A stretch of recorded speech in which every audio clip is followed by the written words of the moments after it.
آج ہم بات کریں گے اسماء الحسنہ میں سے 16ویں نمبر کے نام پر، اور وہ ہے القہار۔ القہار۔ اس کا 15واں نمبر بنتا ہے، لیکن گزشتہ میں ہم نے الوہاب پر گفتگو کر لی جی، لیکن ویسے یہ جو وہ 15ویں نمبر پر تھا، تو آج ہم اس کو بیان کریں القہار۔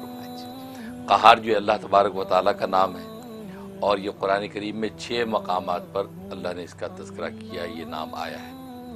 اور قہار کا معنی ہوتا ہے سب کو اپنے قابو میں رکھنے والا، یعنی وہ ذات جو سب کو اپنے قابو میں رکھتی ہے وہ قہار کہلاتی ہے۔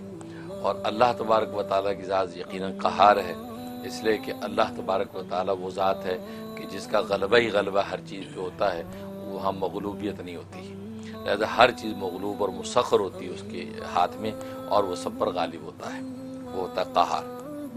اور ظاہر ہے کہ قہار اللہ کی ذات ہے، اور اس نام کے بڑے فوائد ہیں۔ چنانچہ اس کے فوائد میں سے ایک فائدہ یہ لکھا کہ اگر کوئی حاجت و ضرورت انسان کی اٹک گئی ہو اور پوری نہ ہو رہی ہو، تو کہ مسجد میں یا گھر کے سین میں کھڑے ہو کے ننگے سر ہاتھ اٹھا کر 101 دفعہ یا قہارو کا ورد کرے اور دعا کر لے، تو فرمایا کہ انشاءاللہ ایک ہفتے کے اندر ہی اللہ تبارک و تعالیٰ اس کی اس حاجت کو پورا کر دیتے ہیں۔ تو بڑے طاقتور نام ہے یہ۔ اور دوسرا اس کا فائدہ یہ ہے کہ اگر کوئی جو ہے وہ دشمن ہے، اس کا خوف ہے، وہ ڈراتا ہے، پریشان کرتا ہے، یا جاب پہ باس ہے وہ پریشان کرتا ہے، تو اس وقت 306 مرتبہ اس کو پڑھا جائے، کیونکہ 306 اس القہار کا عدد ہے، اس کا عدد 306 ہے، اور اس کا مفرد عدد 9 بنتا ہے، تو گویا کہ 9 دن کے اندر کام آپ کا ہو جانا چاہیے جب اس کا ورد کیا جاتا ہے۔ تو جتنے بھی صدقے دل کے ساتھ توجہ سے پڑھے گا تو 9 دن میں اس کا اچھا رزلٹ آ جاتا ہے۔ تو یہ جو ہے وہ 306 مرتبہ وہ پڑھ کے انسان دعا کرتا رہے، تو اللہ تبارک و تعالیٰ دشمن کا خوف اس سے نکال دیتا ہے، اس کو امن عطا کر دیتا ہے۔ اگر باس ہے یا جاب پہ ملازمت میں یا کہیں بھی کسی بھی قسم کی دشواری ہے، تو اللہ تبارک و تعالیٰ اس کو آسان کر دیتے ہیں، اس میں خوبی ہے۔ اور تیسرا ایک فائدہ یہ ہے کہ اگر انسان کے اندر جو ہے وہ مردانہ طور پہ کمزوری محسوس کرتا ہے، تو اس کے لیے اس میں بڑی تاثیر ہے یا قہارو۔ تو انسان پہ ہر کھانے پینے پر جو ہے اپنے نام کے عدد کے مطابق یا تو نام کے عدد نکال لے، اگر نام کے عدد پتہ نہیں ہے تو 125 مرتبہ یا قہارو پڑھ کے اس کھانے پہ دم کرے۔ تو صبح دوپہر شام کے کسی ایک کھانے کے وقت میں یہ پڑھ کے پھونک دیا کرے، اول آخر 3 مرتبہ درود ابراہیمی۔ انشاءاللہ ہر طرح کی اللہ تبارک و تعالیٰ قوت اور طاقت عطا کرتے ہیں، بہت مجرب اور مؤثر نام ہے یہ۔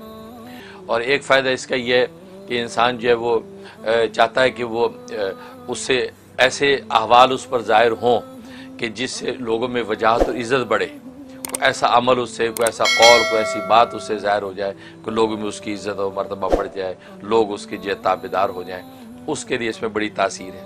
اس میں یا تو یہ اپنے نام کے عدد کے مطابق یا 313 مرتبہ یہ اس کا ورد کرے، اس کا ورد، اور کب کرے؟ یہ فرض اور سنت کے درمیان، جن نمازوں میں فرض و سنت ہیں تو وہاں ان نمازوں میں، مطلب فجر ہے فرض، وہاں سنتیں ہیں، لہٰذا سنت پڑھ کے یہ ورد کرے، پھر فرض پڑھے۔ اس طرح ظہر ہے، اس طرح عصر میں بھی سنت غیر مؤکدہ آتی ہیں، پھر اسی طریقے سے عشاء ہے۔ تو گویا کہ 4 نمازوں میں فرض اور سنت کے درمیان اسے یہ ورد کرنا ہے، ورد کر کے اس نے جو ہے اپنے اوپر پھونک لینا، دم کرنا، اس کے بعد جو ہے وہ اپنے فرض نماز کے لیے کھڑا ہوتا ہے۔ تو انشاءاللہ اس میں بڑی زبردست تاثیر ہے کہ اللہ تبارک و تعالیٰ اس کی شخصیت کو ایسا بنا دیں گے کہ لوگوں کو اس کا رعب اور ہیبت بھی رہے گی، اور ایسے احوال ظاہر ہوں گے کہ لوگ اس کی مسخر اور مفتو ہو جائیں گے۔ ہاں، یہ عام طور پہ اس کو تسخیر خلائق کہتے ہیں کہ عام لوگ کے تسخیر خلائق کا کوئی عمل مل جائے تو اس کے اندر بڑی تاثیر ہے۔ تو یہ اس کے فوائد ہیں۔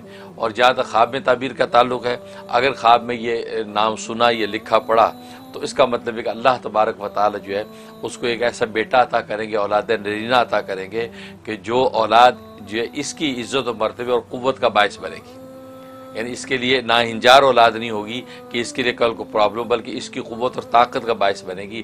ایسی اولاد اللہ، بیٹا یا بیٹی جو بھی ہو، وہ اس کی قوت اور طاقت کا جو ہے وہ باعث بنے گی۔ تو یہ اس کے لیے بشارت ہوتی ہے اگر خواب کے اندر دیکھیں۔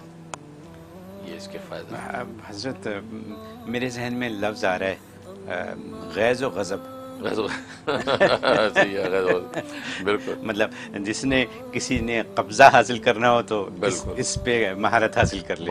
بالکل ٹھیک ہے نا. مطلب کتنی کام کی باتیں ہیں، وہ بالکل دنیاوی ضروریات کی باتیں ہیں ساری، بالکل اور آسان باتیں ہیں آسان، جو آپ نے شروع میں فرما دیا. میرے پاس ایک سوال تھا اس سلسلے میں، آپ نے جواب دے دیا آلریڈی. ماشاء اللہ. اور وہ سوال کسی نے یہی پوچھا تھا کہ جی کام میں رکاوٹ، کاموں میں رکاوٹ، ہر چیز میں رکاوٹ، بالکل تو کیا کروں؟ تو آپ نے فرما دیا کہ ننگے سر کھڑے ہو کے باہر بالکل یوں کریں. ٹھیک ہے، بہت خوب، بہت شکریہ.